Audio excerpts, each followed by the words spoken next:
New tonight, we now know how the Babb Fire started that destroyed two small eastern Washington towns. And tonight, a look ahead at what could be a long and early wildfire season. My Wildfire Forecast and how we can help prevent wildfires this year, just ahead.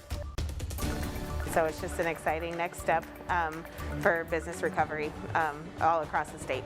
Today, every county in Washington moving on to Phase 3. We talked to business owners in Whitman County who are excited to finally move forward after being stuck in Phase 2 for several weeks.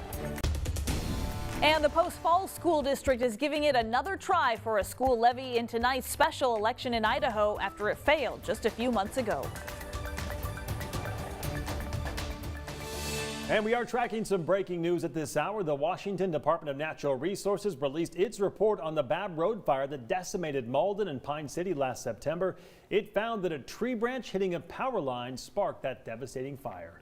Good evening and thank you for joining us for KREM 2 News at 6. I'm Mark Hanrahan. It's good to have you here. I'm Whitney Ward. That fire destroyed more than 120 homes, several businesses, and more than 90 other structures. We want to get straight to KREM 2's Amanda Rowley tonight for more on that DNR report and its findings tonight. Amanda.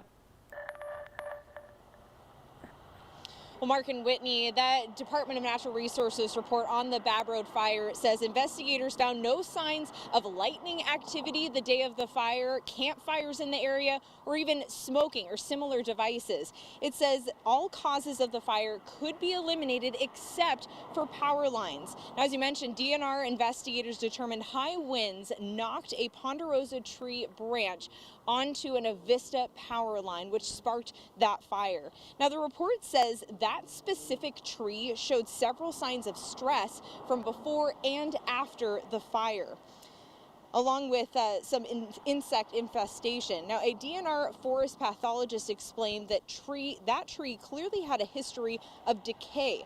Investigators also noted the tree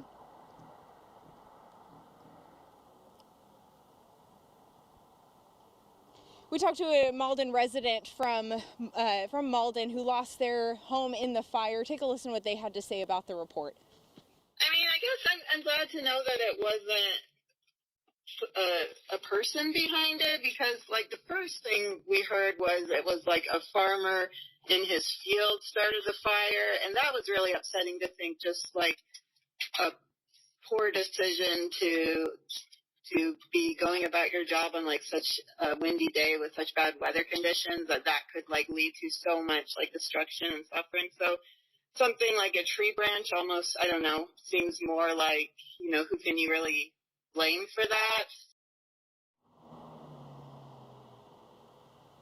Now, something I also found interesting in the report is that DNR investigators sent a request for information to Avista in November last year. They requested information about distribution line data, but apparently the Avista has not given them a response for about 5 months. They submitted their request in November, and at the submission of the report, which was in late April, Avista has not yet responded. So hoping to hear from Avista sometime today. We've also reached out to Avista for comment on this report, but have not yet heard back. The mayor of Malden has also asked to get some more time to look more thoroughly into this report before commenting. Of course, we'll be updating you with what he has to say here in the coming days. Reporting from Avista tonight, Amanda Rowley, KREM 2 News. All right, Amanda, thank you very much for the update tonight. Another big story we are tracking here tonight, the Post Falls School District ready to try again for a school levy in the special election in Idaho. It actually failed during a special election just a few months ago in March. But now the district hoping tonight will be different. So let's go live to our political reporter, Casey Decker, right now. He's in Post Falls tonight, where he talked with the superintendent about what's different this time around. Casey? Well, Mark, Whitney, all across the inland northwest this year, levies actually have been performing worse than they do historically. Still, most of them were able to pass. One exception, however, was here in Post Falls, where it failed. The superintendent of the school district told me that they're really just hopeful that that wasn't the actual view of the voters, that really the problem wasn't their opinions, but turnout. Historically, levies in Post Falls have usually passed with a vast majority of the vote, so when the returns came in March showing the levy had narrowly failed, it was a huge surprise. We were all shocked, really shocked. 33 votes, failed by 33 votes, so it was we've enjoyed a great deal of support in this community for a very, very long time. And we've been very fiscally responsible with what we ask our patrons in the Post Falls community to pay to help support our schools. It was especially surprising because the district was actually asking voters to pay less than they did under the previous levy. The total amount of money to schools is the same, just under $5 million per year, but because there are more people in the district now, individual property tax payments would decrease.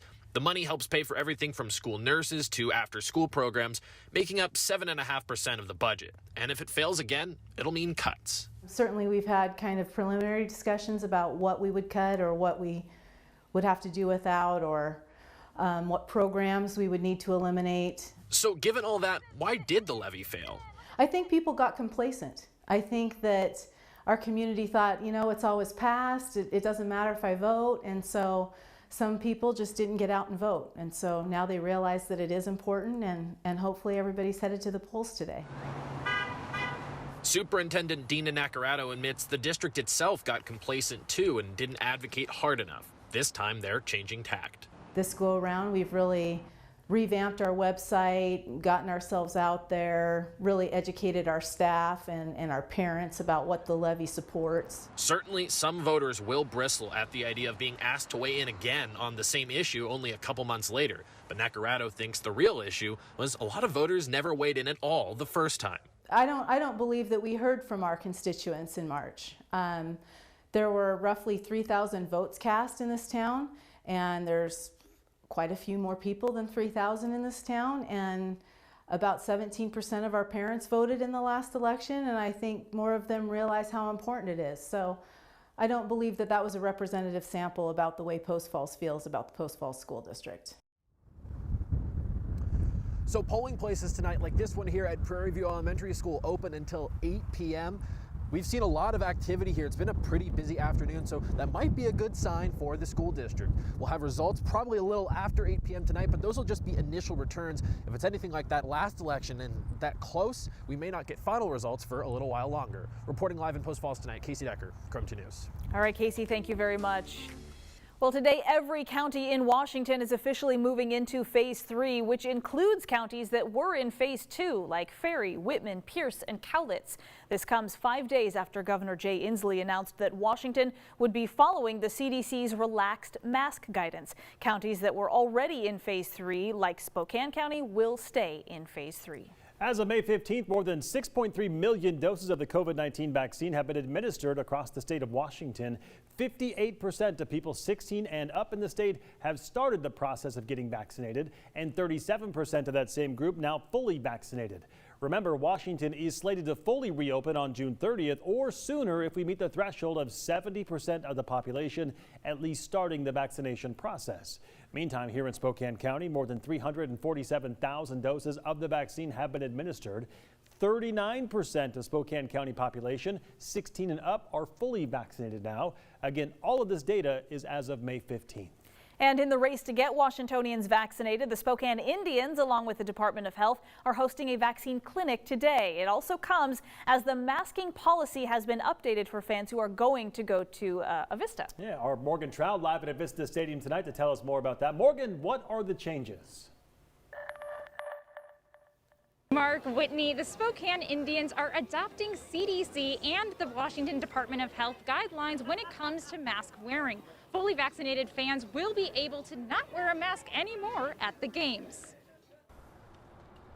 After a year without Spokane baseball, the Indians are running the bases again. It's awesome to have fans back at Avista Stadium. In a press conference last week, Governor Jay Inslee said fully vaccinated people no longer have to wear masks unless they are in crowded settings. Indian Senior Vice President of Concessions and Hospitality, Josh Roy, says this is a game changer, but it requires some trust. So we're going to ask everybody who comes unmasked if they are vaccinated, and then we are trusting that we've got the greatest fans in the Inland Northwest, and they're going to be adhering to the honor system and really doing their part to keep everybody safe inside the stadium. Fans who are not fully vaccinated are asked to continue wearing a mask. New state guidelines allow for outdoor facilities to add vaccinated sections until their total capacity is at 50% or 22,000 people, whichever is lower. Vaccinated section isn't an option for us. A lot of having to do with the number of ticket packages that we have with families and businesses who give those out on a regular basis. We would know how many seats to secure on any given night, as well as staffing. That's a challenge for us as far as being able to staff it correctly and to execute it safely. They can't separate people based on vaccine status, but what they're working towards is the goal of having 70% of 16 and older vaccinated. They have been hosting vaccine clinics right outside the stadium before the games begin. We're ready to go and ready to have more people out here. Since they are using Johnson & Johnson, it's just one and done. And you can still register to get a vaccine, but only for a little while longer because it stops when the game starts at 7 this evening. Reporting live from Avista, Morgan Trow, KREM 2 News. Morgan, thank you very much. Meantime, in Spokane County, health officials reporting 115 new COVID cases today, bringing the total number to cases to 43,925 since the start of the pandemic. There were no new deaths reported today, and currently there are 68 people who are hospitalized due to the virus. All right, let's talk weather because things looking much different than it did just 48 hours ago. Actually, a freeze warning is in effect from 1 to 8 a.m. tomorrow. Let's get straight to meteorologist Tom Sherry in the Outdoor Weather Center. And Tom, my goodness, it's going to get cold overnight. Yeah, we're going to look for a low of 38 here in Spokane, but temperatures getting closer to freezing in outside of the city limits. You can see everywhere shaded in blue right here. That's that freeze warning, as you said, after midnight tonight up through about 8 in the morning. So that means if you've got some tender plants, the tomato plants, you may need to cover them up tomorrow or tonight, especially if you live in some of those northern valleys. Right now we're at 59 degrees, and you can see the wind right now is out of the southwest at 20 miles per hour. It is blowing out here. We had a peak wind gust today of 38 miles per hour. We're tracking a few showers up in northeastern Washington and northern Idaho. Most of those are up along the Canadian border. There you can see them right there, but no rain as of yet here. And actually it looks pretty darn nice. It's just on the windy side. Again, we talked about that peak wind gust of 38, 31 mile an hour winds down into Pullman, 35 as you head farther south, and then into Lewiston, 39 mile per hour weak wind gust also out in the Moses Lake area. So here's a look at your day planner forecast. We'll call for mostly cloudy skies in the overnight hours. Tomorrow we'll look for mostly cloudy skies again, a low of 38, then a daytime high of 61. We do get back into the 70s though by the weekend, with just a slight chance of rain both Saturday and Sunday. High of 72 on Saturday and 70 on Sunday. All of the rest of your 10-day forecast coming up in a few minutes. All right, sounds good, Tom. Thanks very much. Well, Idaho wants to kill 90% of its wolf population, but what will that do to the packs that live here in Washington state? We dive into that issue coming up after the break. And later, Tom Sherry is back to unveil his 2021 wildfire forecast. He's got everything you need to know to make sure you're prepared. It's time to replace your old tub with a new shower, but you don't want the hassle or the worry of getting it finished. You just want to pick a style and relax, knowing that it'll be wonderful when it's done. Is that too much to ask? No, actually it's not. Rebath, from start to stunning. Call us or visit rebath.com and save $750 off your tub or shower replacement. The Inland Northwest is such a great place to live and to work, and there are so many nonprofits that make it special. KREM 2 and STCU want to know your charity of choice so that we can support the good work being done here in our community. So we're asking, who do you love? Nominate your favorite nonprofit on KREM.com. It's fast and easy, and it could mean money for your favorite charity. Why not share the love? The Gamma knife we have here in Spokane is the state-of-the-art, top-of-the-line Gamma knife that is available in the world. The brain is high-priced real estate. It's very important for cognition, physical function. So I use the Gamma knife because it's got the best control and the least side effects. It's the only machine capable of delivering this type of precision and with almost no interruption in any of the other treatments that they need. Not only is this the best radiation technology, but it's delivered by a caring team of professionals who have been doing this for decades.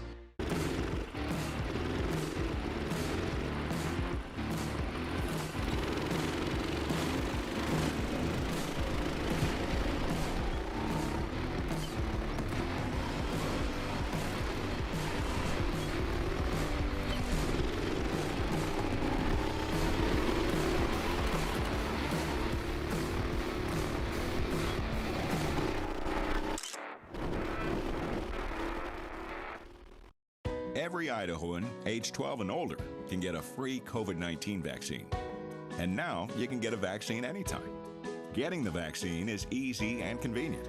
You can walk into a local pharmacy and get a free COVID-19 vaccine today. The COVID-19 vaccine's been tested, it's safe, and it works. Walk into a pharmacy today and get your free COVID-19 vaccine.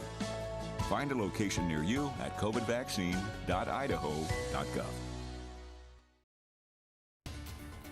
Washington is working to recover its wolf population, but neighboring Idaho recently made a decision to allow up to 90% of wolves there to be killed. Environmental reporter Michael Crow from our Seattle sister station takes a look now at how that could impact animals that cross state lines. This time of year, Ben Maletsky finds himself looking for wolves. Today, he's in the North Cascades. This time of year, May through July, is one of the best times that we have for trapping, catching, and collaring wolves.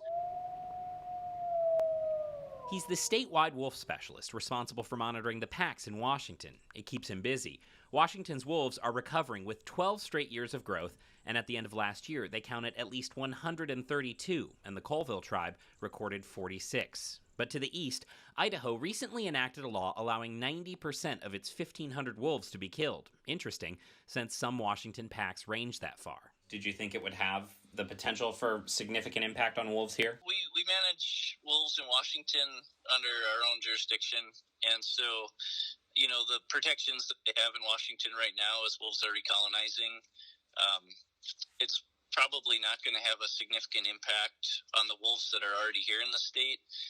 Where there may be some impact would be the immigration that we would see from packs that are already established in Idaho. He estimates less than a dozen wolves could be impacted.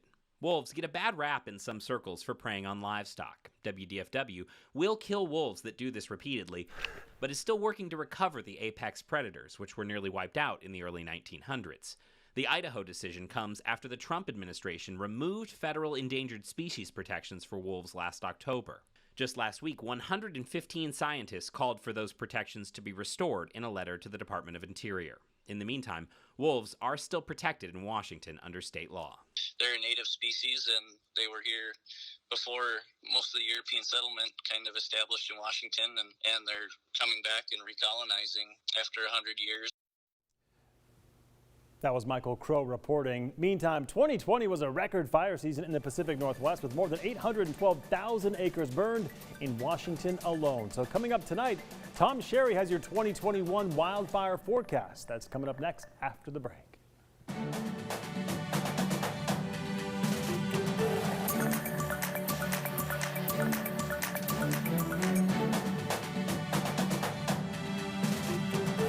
Jim, what do you get when you choose 2 to handle your car wreck case? Well, Matt, you get 2 times the service. You get 2 times the experience. 2 sets of eyes looking at your case. Technically, you get 3 sets. You get an easy to remember phone number. 1-800-LAW-0842. And if people call us today, we can start working on their case today. That really is terrific. Choose 2. 1-800-LAW-0842. When it comes to your cancer treatments, you have choices.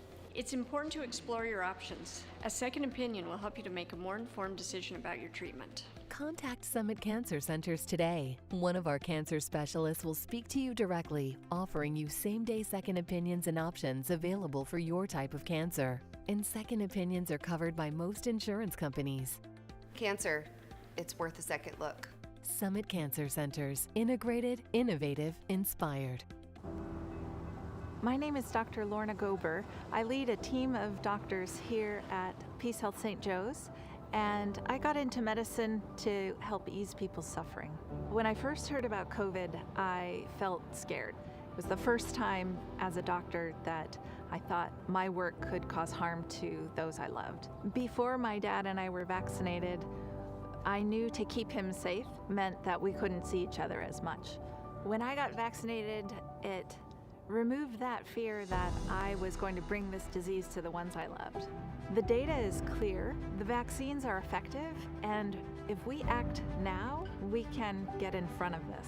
100% of the doctors and nurse practitioners on my team have been vaccinated. getting vaccinated means different things to different people. For me, it means I get to spend more time with my father. News happens fast. Stream it faster. KREM 2 News. Stream now on Fire TV. At KREM 2, if there's something you're skeptical about, maybe some confusing information or a claim on social media, we do more to help you understand what's true by cutting through the misinformation to get to the facts. In my Verify segments, I get answers to your questions from the experts who know. Is it recommended that we still get the vaccine if we're still positive with the antibodies? We do more to find truth, not conspiracy theories or false claims, facts.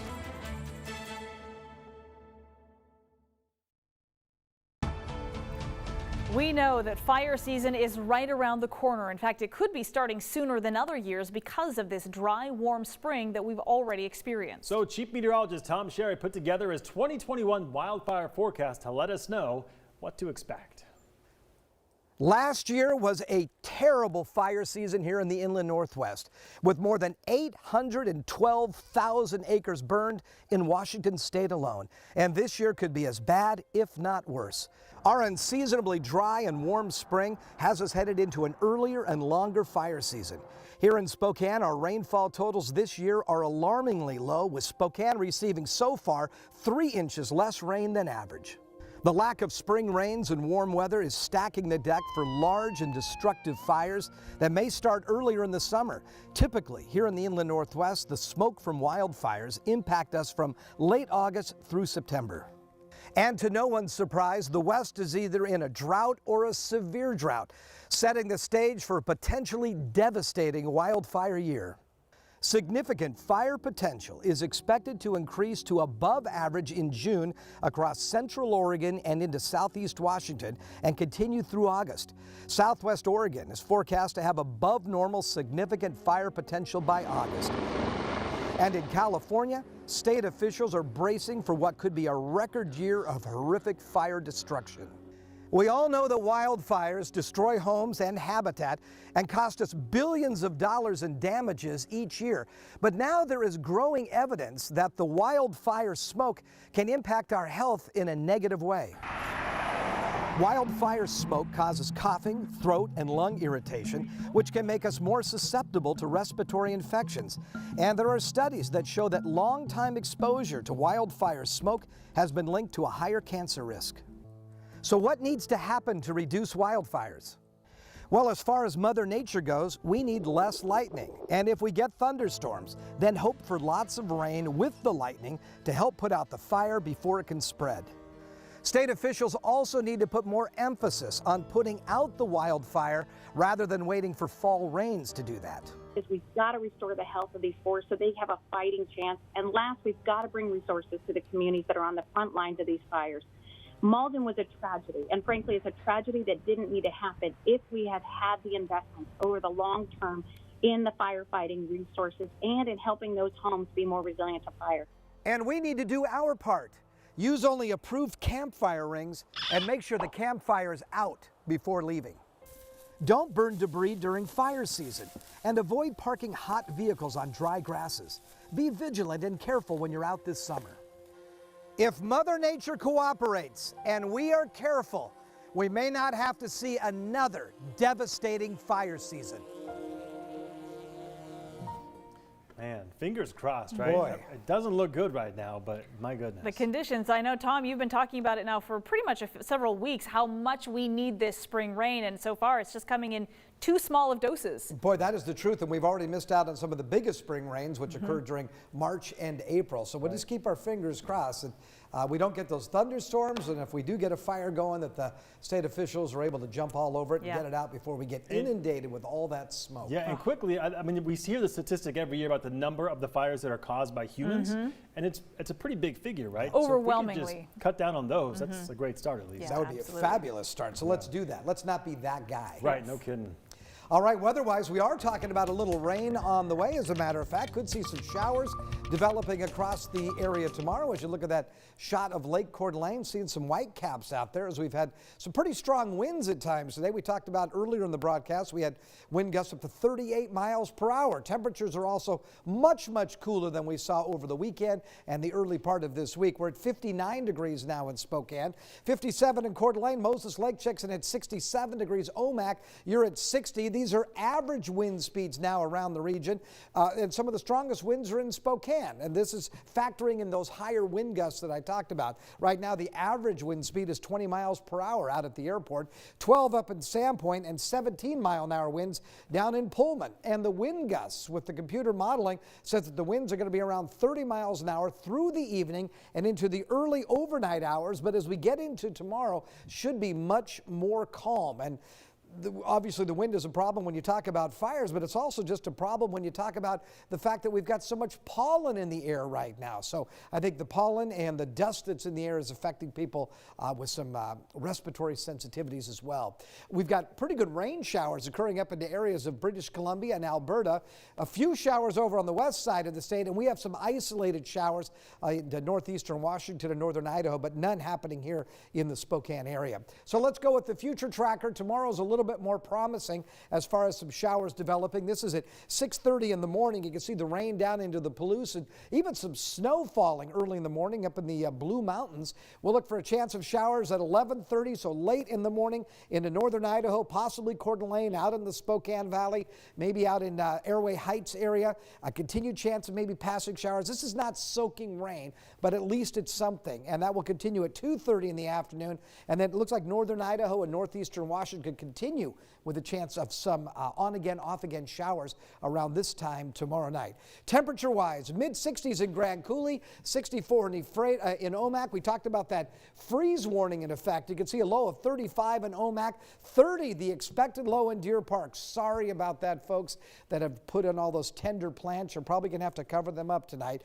33 the expected low in Davenport. I think we'll only drop down to 38 here in Spokane, so hopefully we'll be okay, but Newport and the Diamond Lake area, Sasheen Lake, Priest River, you're down to freezing tonight, close to freezing in Sandpoint, and then a daytime high of 58 degrees. Colville will see an overnight low tonight of 30 as well. So again, some freezing temperatures for folks that have put in those tender plants in the garden and on the all the pots on the front porch. 59 with rain on Thursday. We'll look for a chance of showers on Saturday and Sunday, but we're back into the 70s and will remain in the 70s through Friday of next week. My goodness, Tom, bring on the rain at this point, right? Thank you very much. Well, last weekend was a big one for the North Central track and field team, and one person helped lead the way. J.J. Martin has been through so much in the last year, more than the average person. Our Brennan Green brings us his story coming up next in sports.